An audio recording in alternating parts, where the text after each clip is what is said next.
Assalamualaikum warahmatullahi wabarakatuh. Halo semuanya, kembali lagi bersama aku Nur Hasana di Learning Journal bagian ke-12. Oke, seperti biasa di Learning Journal itu aku akan menceritakan dan membagikan hal apa saja yang terjadi di kelas dan hal apa saja yang aku pelajari di kelas public speaking kemarin. Jadi kemarin itu seperti biasa 3 orang dipanggil secara acak oleh Pak Adi untuk maju ke depan. Yang pertama itu ada Ajril Mustaqim. Ajril sendiri dia itu kayak nge-review handphone Google Pixel gitu, dan mereknya Google Pixel. Nah terus kalau misalnya yang kedua itu dipanggil ada Sulis. Sulis itu kan dia hobi kaligrafi dan jualan kaligrafi juga ya. Jadi dia tuh mempresentasikan cara buat kaligrafi sama ada apa aja sih gitu loh kaligrafi itu gitu. Maksudnya tulisannya kayak hot atau apa gitu kan. Nah terus abis itu ada Hamimah. Hamimah itu kayak nyeritain pentingnya kita buat baca buku.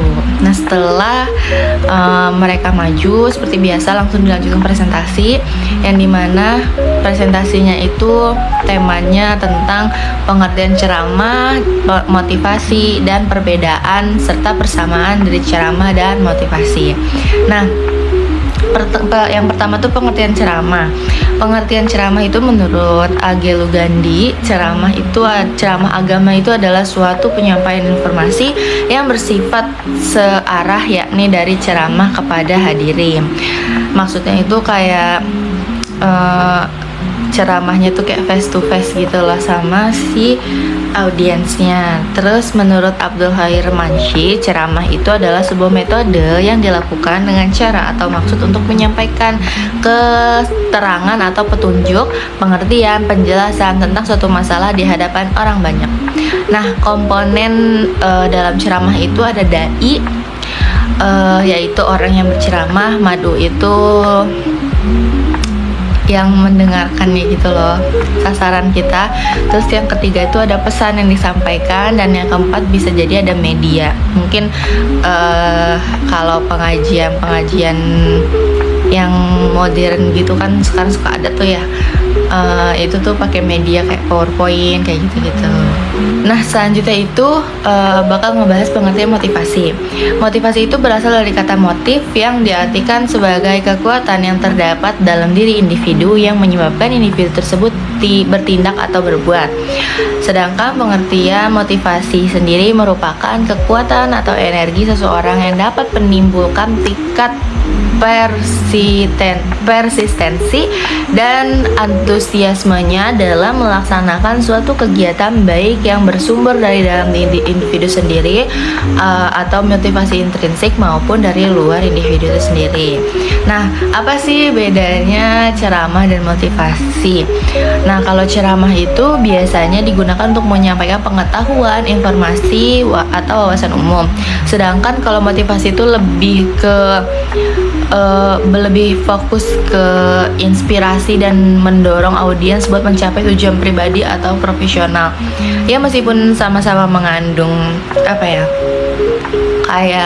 informasi atau sama-sama mengandung informasi gitu ya. Cuma letak perbedaannya tuh dari tujuan dan fokusnya itu beda banget antara ceramah dan motivasi. Kalau misalnya ceramah itu ya lebih ke pengetahuan lah. Kalau misalnya motivasi itu kayak lebih buat ngedorong audiensnya buat buat lebih termotivasi lagi gitu, buat melakukan suatu hal tertentu.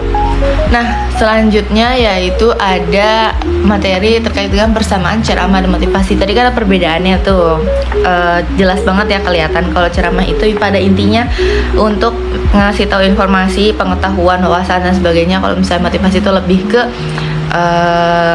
mendorong keinginan audiensnya gitu. Nah persamaan ceramah dan motivasi itu sebenarnya sama-sama bertujuan untuk mempengaruhi audiens.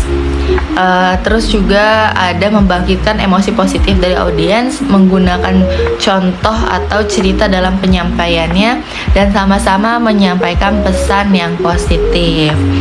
Nah, terus selanjutnya yang terakhir itu ada materi praktik menyusun pesan, bahasan motivasi atau persuasi. Praktik menyusun pesan persuasif. Yang pertama itu kita harus analisis situasi dan audiens. Yang kedua kita ngebuat kerangka argumentasi AIDA. Pesan persuasif sering disusun dengan model AIDA yang artinya itu attention, internet, desire, action. Nah, yang ketiga itu ada pemanfaatan daya pemikat logis dan emosional. Nah, bahasan motivasi dalam pesan persuasif itu ada 3. Yang pertama itu motivasi dan elaborasi pesan, yang kedua motivasi belajar, yang ketiga strategi komunikasi persuasif untuk motivasi. Nah, teknik dan strategi persuasif itu yang pertama tuh bujuk retoris, kayak kita tuh ngebujuk audiensnya gitu. Terus yang kedua tuh ada kesesuaian teknik dengan audiens, kayak kita harus menyesuaikan komunikasi kita di atas panggung sama audiensnya. Kita harus lihat juga misalnya itu audiensnya anak-anak, kita harus ya gaya bahasanya jangan terlalu berat lah gitu ya. Terus yang ketiga itu kesadaran diri dan kecerdasan emosional. Mungkin itu aja learning journal pada kali ini. Kurang dan lebihnya aku mohon maaf. Assalamualaikum warahmatullahi wabarakatuh and bye bye.